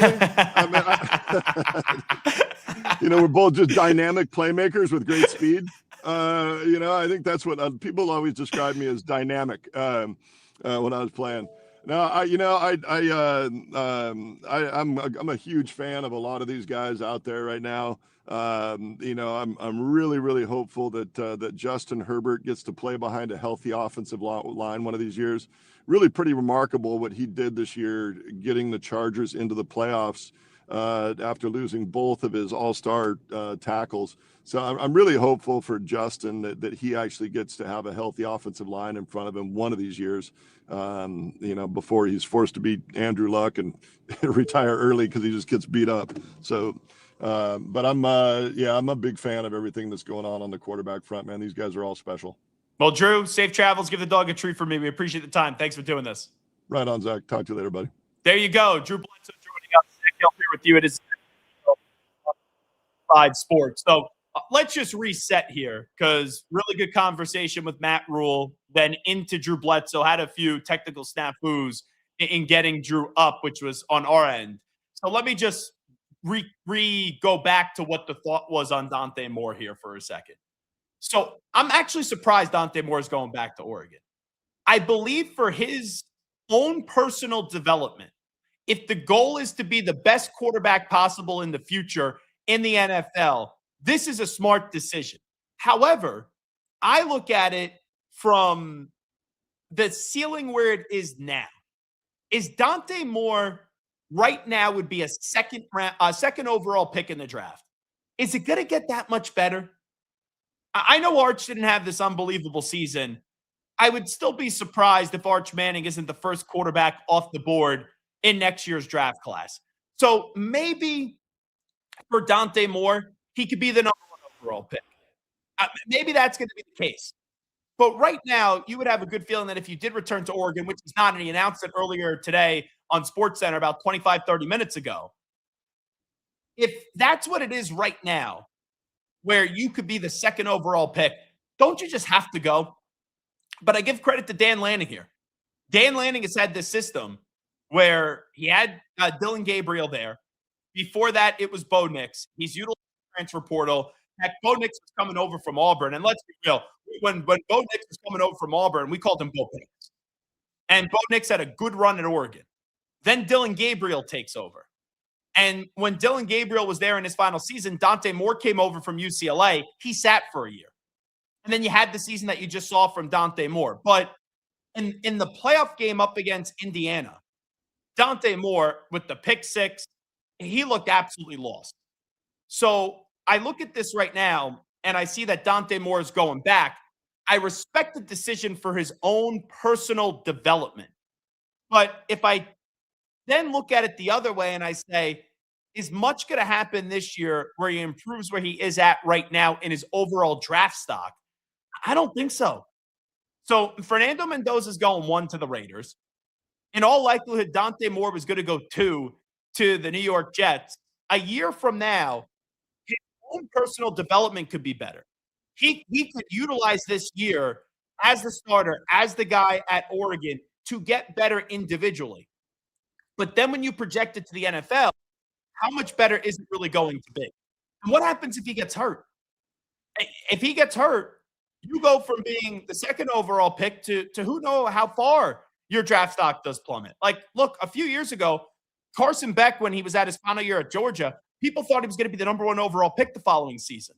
Carson Beck then had to transfer to Miami, and now Carson Beck isn't really thought of to be a first. Like, maybe he plays himself into being a first-round pick, but I wouldn't use a first-round pick on Carson Beck. And sure, Carson Beck could go win a national championship. He's 1 win away. On Monday night, they're going to play for the national championship, and we'll see if he can find a way to beat Indiana. So I'm surprised that Dante Moore elected to go back to Oregon, but hats off to him. because he's passing up the opportunity to be the second overall pick in the draft. He's passing up the opportunity to immediately go to the NFL. And he's saying to himself, sure, he'll make a ton of money in college. But he's saying, I need to work on my game. I want to go win a national championship at Oregon. So I'm going to go back to Oregon. I respect that. I do. If I was him and I could be the second overall pick in the draft, I would go. I would. But now you're in this situation where if you look at the NFL draft, Mendoza's going to be one. You're the Jets. You have 5 first-round picks in the next 2 years. Are you really taking one of these quarterbacks if Moore's not there? Are you taking Trinidad Chambliss? Are you taking Carson Beck? Are you taking Ty Simpson at 2? I wouldn't. Now, the New York Jets, they're in the second overall pick spot. Maybe they do what the Giants did a year ago, where the Giants, the Patriots, I think I said they were picking 3 earlier. The Patriots picked 4. The Giants were picking 3. They snagged Abdul Carter. And then later on, they traded back up to go get Jackson Dart. Maybe that's what the Jets are going to do this year. Well, they'll take a playmaker at 2. The New York Jets will draft the best non-quarterback on the board at 2. And then maybe as the first round goes on, they identify their Jackson Dart like the Giants did. And then the Jets, with all the capital that they have, they trade back up. Or it may be sitting there where they don't even have to trade up because, like I said, and I got to look at exactly how this breaks down. We're doing this all in the moment. The Jets, they have 3 first-round picks this year and then 2 next year. It may be swapped. But they may not even have to actually trade back in. They could just use one of their later picks in the draft. So right now, the New York Jets, they have the 2nd overall pick and the 16th overall pick. So they have 2 this year and then 3 next year because the Cowboys and the Colts are also there. So this is what I would do if I'm the Jets. I would take the best non-quarterback at 2 with Dante Moore off the board because I don't think a Trinidad Chambliss, a Carson Beck, a Ty Simpson are worthy of taking at 2. Then at 16, I'll be fascinated to see who's still there. Or maybe you trade spots to go get a guy if you feel like someone's coming off the board. Or you take the best non-quarterbacks in this draft this year, and then next year you got 3 first-round picks, and it's not like the Jets are going to change instantly because if they don't draft a quarterback this year, then what do you have at the quarterback position? Now, the other angle of this Dante Moore thing, if you're Dylan Raiola, how are you feeling today? So I understood that when Dylan Raiola did go to Oregon, he knew that this was a possibility. This was talked about how Dante Moore, if he comes on back, Dylan Raiola, you're going to have to sit and wait a year. So Dylan Raiola had a year and a half of success at Nebraska, where he made a bowl game. Then in year number 2, I thought they were going to beat USC. Things were moving in the right way. The pendulum was swinging in the right way of Nebraska. And then you had the fractured fibula with Dylan Raiola. And then the Nebraska season just went poof after that. So when you look at Raiola, with how late in the year that he suffered that injury, and midway through the season, does he need the full year to recover? No. But he could take a year off. He could learn. If Moore gets hurt, you get put into the fire. If Moore struggles, you get thrown into the fire. And obviously, you have a lot of starts underneath your belt, a year and a half of starting at Nebraska. And then you go to a program that's better in Oregon right now, where the last few years, Oregon has had a lot of success at their quarterback position with Bo Nix, with Dylan Gabriel, and even Dante Moore. So for Raiola, the guy that's been in the spotlight, he's been in the limelight, now you're QB2. And I'm curious how he's going to handle this. And in a world where players make so much money, and Raiola, I'm sure he has a very nice NIL deal. And this is a guy that's a former 5-star recruit, right? Top quarterback draft prospect and top recruiting prospect. I'm surprised that Raiola would roll the dice here without the assurance that Moore was going to the NFL. Because now Moore's coming back to college, and you're going to have to sit out a year. Unless if things go the wrong way for Dante Moore in terms of production, where I don't think that's going to be the case. or maybe it's an injury. So maybe the reset for Raiola, who was good at Nebraska, but he was not great. Maybe that's the best thing for his career. But for a guy that's been in the spotlight, for a guy that has been perceived to be a star, I am surprised this is the road he's traveling down, where it's, okay, my intention is to basically sit and learn this season and continue to get healthy. And then a year from now, I'll take over at Oregon, and he'll produce, even though Will Stein is no longer there, he'll produce on a Dan Lanning team a year from now. But taking that year off was not something, and I know you said taking a year off, you're still learning and maybe you could play. But the intention of taking that year off and not starting was not something that I had on my bingo card, especially with the schools that he could have gone to. But maybe the market wasn't as rich as what Dylan Raiola thought it was going to be. Sam Levitt lands at LSU, makes sense. He leaves Arizona State to go there. Penny Minchie goes to Kentucky. So Minchie was eventually going to go to Nebraska, and people thought Levitt was going to go to Kentucky. When Levitt left Arizona State, I would have thought he would have gone somewhere greater than Kentucky, and then he winds up at LSU. That makes sense. When Dylan leaves Nebraska, he lands at Oregon. That makes sense. But to sit and not play, that's the part where I go, oh, you couldn't have gone somewhere better. It's not knocking Oregon. Oregon's a phenomenal destination and a phenomenal institution if you're a football player. But to wait a year, I didn't think that's the way that Raiola would go about it. But he knew what the risk was. Dante Moore today on SportsCenter said he's coming on back, and Raiola will have to wait a year, and Dante Moore will get another year in Eugene. All righty, we'll take a timeout. This is Zach Gelb here with you on 365 Sports. Come on back. We'll hear from Ravens owner Steve Bisciotti. What I love most about playing basketball is the competition. I really just like being shifty, mastering hesitation moves, changing direction, building chemistry with new teammates. If you're not having fun while you're playing, it's no point in playing the game. You know what to do. Escape Basic. Pair of Thieves quick dry underwear. It wicks away sweat and helps keep you dry. You looking forward to fishing season? Overwhelmed by your inbox? Clean Email is here to help. Organize, clean, and manage your emails with powerful automation tools. Say goodbye to spam and clutter and enjoy a stress-free inbox. Try Clean Email today at cleanemail.com. I'm here to work out with you. We did not put this little cookie cutter program together. I'm in there with you, sweating, yelling, doing the damn thing. Transformed by Core Home Fitness. A secret, I travel internationally every year. I struggle with insomnia both at home and especially in hotels. This was life-changing. It's called Fly Kit. My favorite aspect of the Fly Kit is it tells you when to sleep.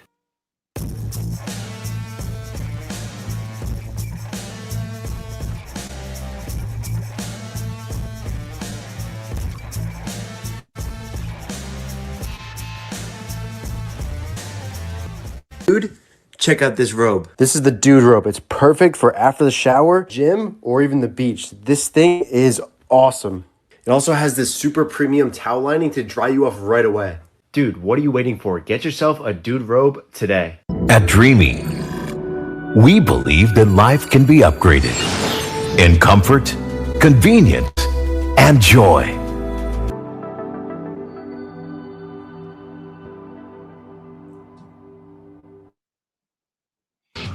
He's live. He's nationwide. This is the Zach Gelb Show.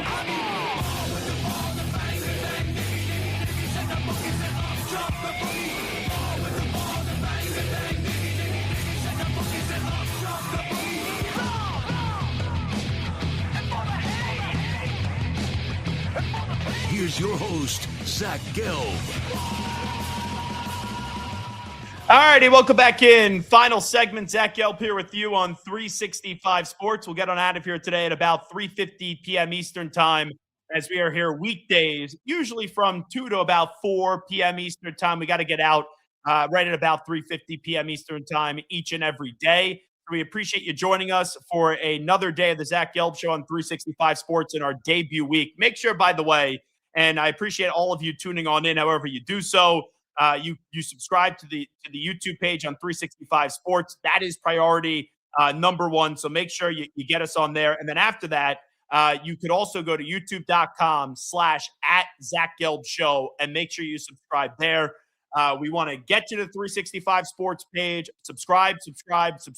Watch all of our great content that we have through multiple shows. And then also while you're there, youtube.com/@Zach Gelb Show. And you can find my personal page as well. In addition to that, you can follow me on Twitter and Instagram @ZachGelb, ZachGelb. And you can also get me on TikTok @The Zach Gelb Show, where I do post a ton, even more so than what just happens on the air. I'll give you instant reaction videos. For example, this morning I put out a video on why I think the Eagles should hire Mike McDaniel as their next offensive coordinator. And then you never know what other behind-the-scenes stuff that you're going to get out of me. I'm going to the Patriot game on Sunday. We'll see what we'll put together and put out on social media. But so far, I've been very happy with the product through the first 3 days. Not everything's going to work perfectly. I'm here in New York. We got a great dedicated crew. Garrett Ross has been phenomenal. Andrew Valade has been great back in Waco, Texas. So day number one, it's funny. We had zero technical snafus, zero. And I'm coming from the radio world, right? Where there's usually a lot of technical snafus, but this is only on the internet. And day number two, we had a few connection issues, not the end of the world. And then today, just the internet goes out in Waco, and I just had to talk, which works. That's what I get paid to do for a living. So, we need your patience here. But we're going to iron out any of the potential small issues, the small speed bumps, and this thing's going to be really successful. We already have a great foundation. I'm walking into a place at 365 Sports that has so many passionate fans. And people have heard of me, obviously, from my national show on CBS Sports Radio, my time hosting at Sirius XM NFL Radio as well. But they've also heard me in this community at times when I go on with Smokey, when I go on with Paul, when I go on with Craig on the main show here at 365 Sports. So now being a part of this family and having a 2-hour show daily, and I think people that didn't know who I am, you've seen the last 3 days what we're about. Mike Tomlin resigns from the Steelers. Boom, we have Bryant McFadden on. Like that's what we do. Sean Merriman, NFL playoffs. Boom, we get him on. Today, we make news with Matt Rhule. We've had this video up for 2 hours now on Twitter, not even 2 hours now, about him talking about the future of Mike Eckler, the special teams coordinator. It's at already 80,000 views. So that's what we do. Drew Bledsoe comes on. This is the only way I know how to do this show, folks. I give you passion. I give you my opinion. It's compelling sports talk, and it's the best industry guest. And also, we will sprinkle in some food as well. We will sprinkle in some takes and some thoughts that are not just related to sports. So I hope you've enjoyed this through the first 3 days. I've enjoyed it. I'm excited about this. When I had my run of 8 years doing national radio come to a close, and I'll probably end up doing radio again one day, I had a few opportunities that were presented my way. And 2 or 3 of them I turned down, and I wasn't expected to take this, but after talking to John, talking to Corey, and I see their vision and I hear their vision, and this allows me to do a 2-hour show on a digital space. Obviously, so much content daily on YouTube. It was something like, okay, it takes 2 to tango. We could tango here. Usually when I'm dancing, I'm drunk, and it will be at a wedding or something like that. But I didn't need any alcohol to tango with Corey Dickman and Blade. So there's going to be some kinks we're going to iron out. There's going to be some technical issues from time to time, but invest in this product. Believe in this product, because we're going to give you a show that makes a ton of news, that is heavy on football. I know people are going to be sitting there and saying the first 3 days, all you did was talk NFL pretty much. We did a lot of college today. Even though I'm an East Coast guy, I love college football. I'm a Heisman Trophy voter.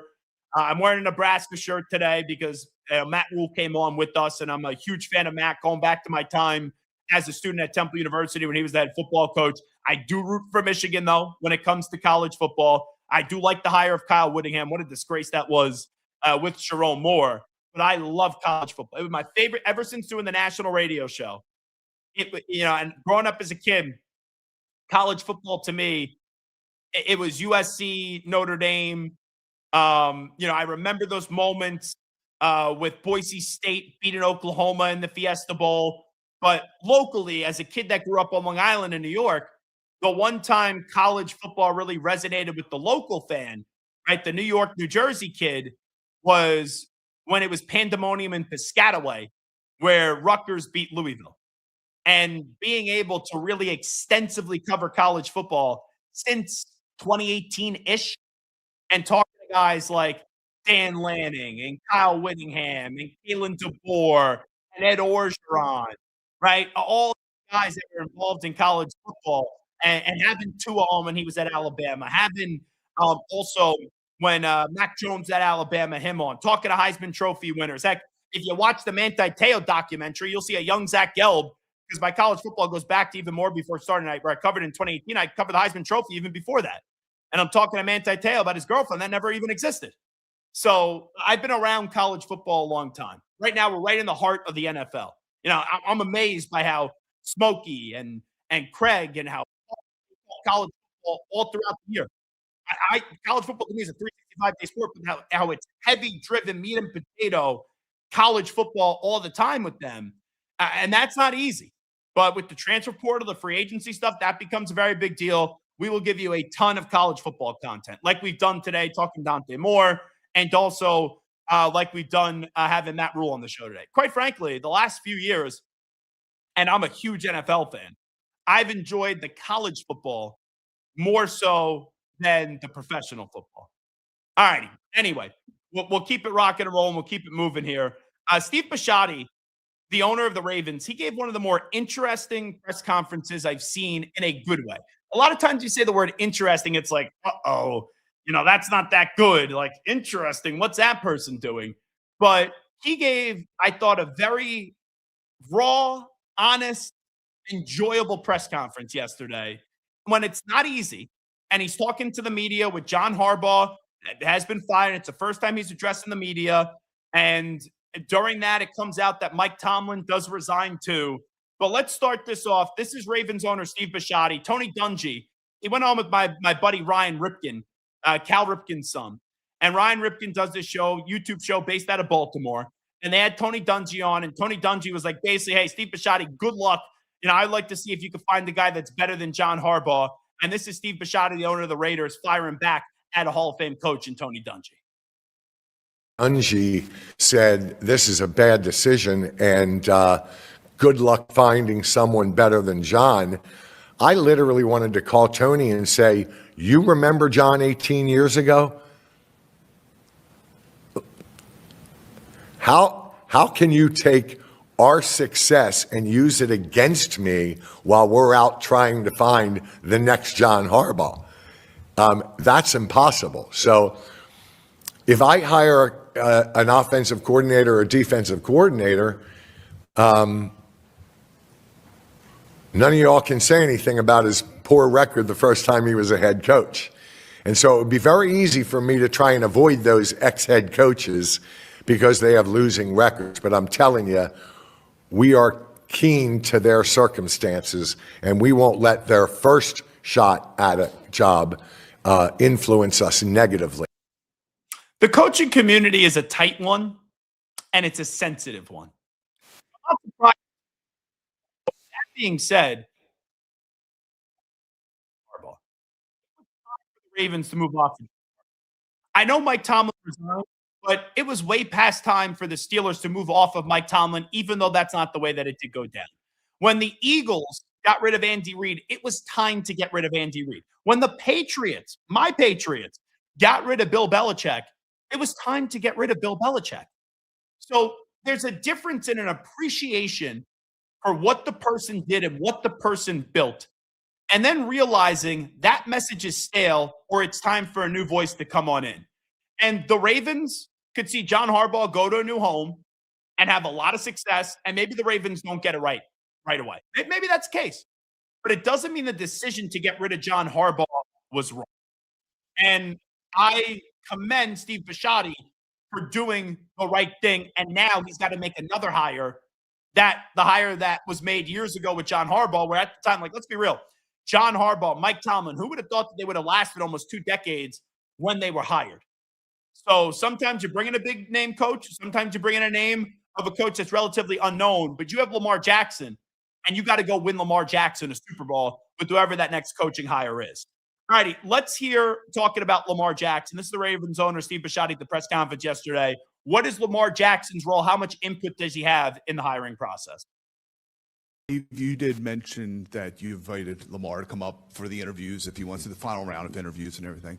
When it's all said and done, how much of a say will Lamar have in the head coach selection?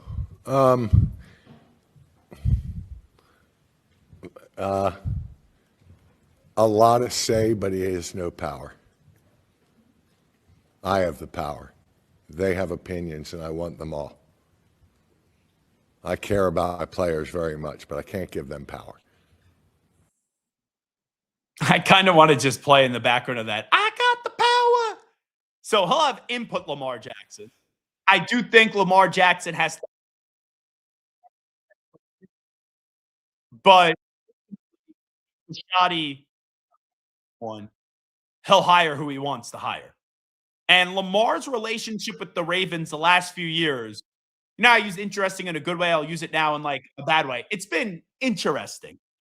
Where when he was available to go anywhere else and all you'd have to give back 2 first-round picks, no one made him an offer. He had those injury seasons where the 2 years where he was on the sidelines. And then this year, it did seem maybe it's not a disconnect with Lamar and the Ravens, but at the time the Ravens were associated with Lamar and John Harbaugh. It seems that there was more of a disconnect with John Harbaugh and Lamar Jackson.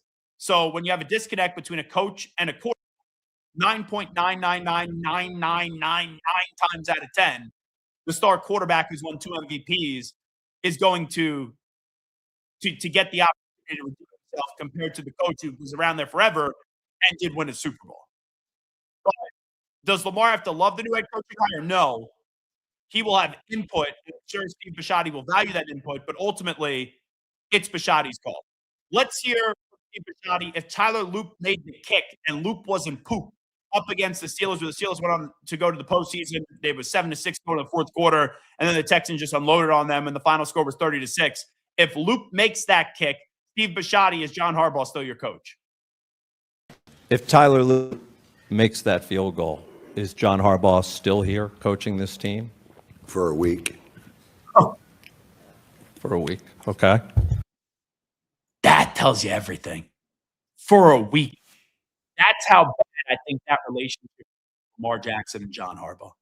Where Steve Bisciotti sat there and he said, even if we made the playoffs, they probably thought they were going home wild card weekend. Even if they got to the divisional round, maybe won a playoff game, he still thought a change was going to have to be made. Like, look at the Knicks.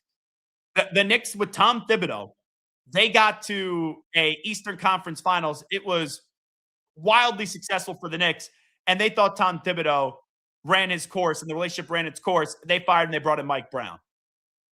So I don't think barring a championship or maybe even a spot in the Super Bowl, I thought John Harbaugh was going to get fired anyway. And finally, this is Steve Bisciotti, as I know we're running out of time. This is when he found out that Mike Tomlin resigned as the head coach of the Steelers. Mike Tomlin got terminated or stepped down. I'm sorry, Mike. Mike Tomlin stepped down at Pittsburgh. He did? Is it official? That's what I keep hearing. So, is he a candidate here? Holy shit, Mike. Wouldn't that be awesome?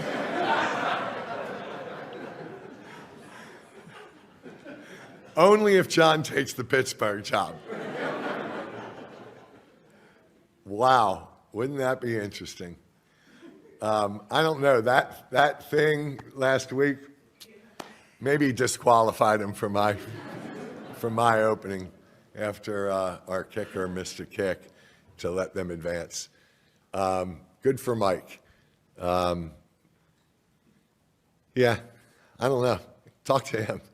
I love Mike. I mean, I've admired Mike for 18 years, and that's really shocking. That would have been so fun. It really would be. Mike Harvin II said Mike Tomlin probably not going to coach next year. They still have years. John Harbaugh for the Steelers, Mike Tomlin goes. It would be fun. Ultimately, I think Harbaugh is going to go either to the Giants or the Falcons. I'll lean that he goes to the New York Giants. And then a year or two from now, I do believe that Mike Tomlin, who'll be very good on television, will make his triumphant return to coach. Maybe he takes a decade off like Gruden. I don't think it'll be that long, but Gruden waited a decade and then eventually got back into coaching. All righty, that will do it for day number 3 of the Zach Gelb Show right here on 365 Sports. Make sure you subscribe to our YouTube page with 365 Sports. And when you're there, you could also need to subscribe to my own YouTube page, youtube.com/@ZachGelbShow. Good show today. Appreciate everyone staying through some of the technical difficulties. Garrett Ross, really appreciate all your hard work and dedication to the show. Andrew Valet, great job with the social media. Big thanks to each and every one of you for tuning in. Also like to thank Drew Bledsoe for joining us. Matt Rhule as well. We'll be back tomorrow. A lot more football coming your way right at 2 p.m. Eastern Time, 1 p.m. Central. This is Zach Gelb. This is 365 Sports. This is the Zach Gelb Show. We'll talk to you tomorrow, everybody. We out. Bye-bye. Peace.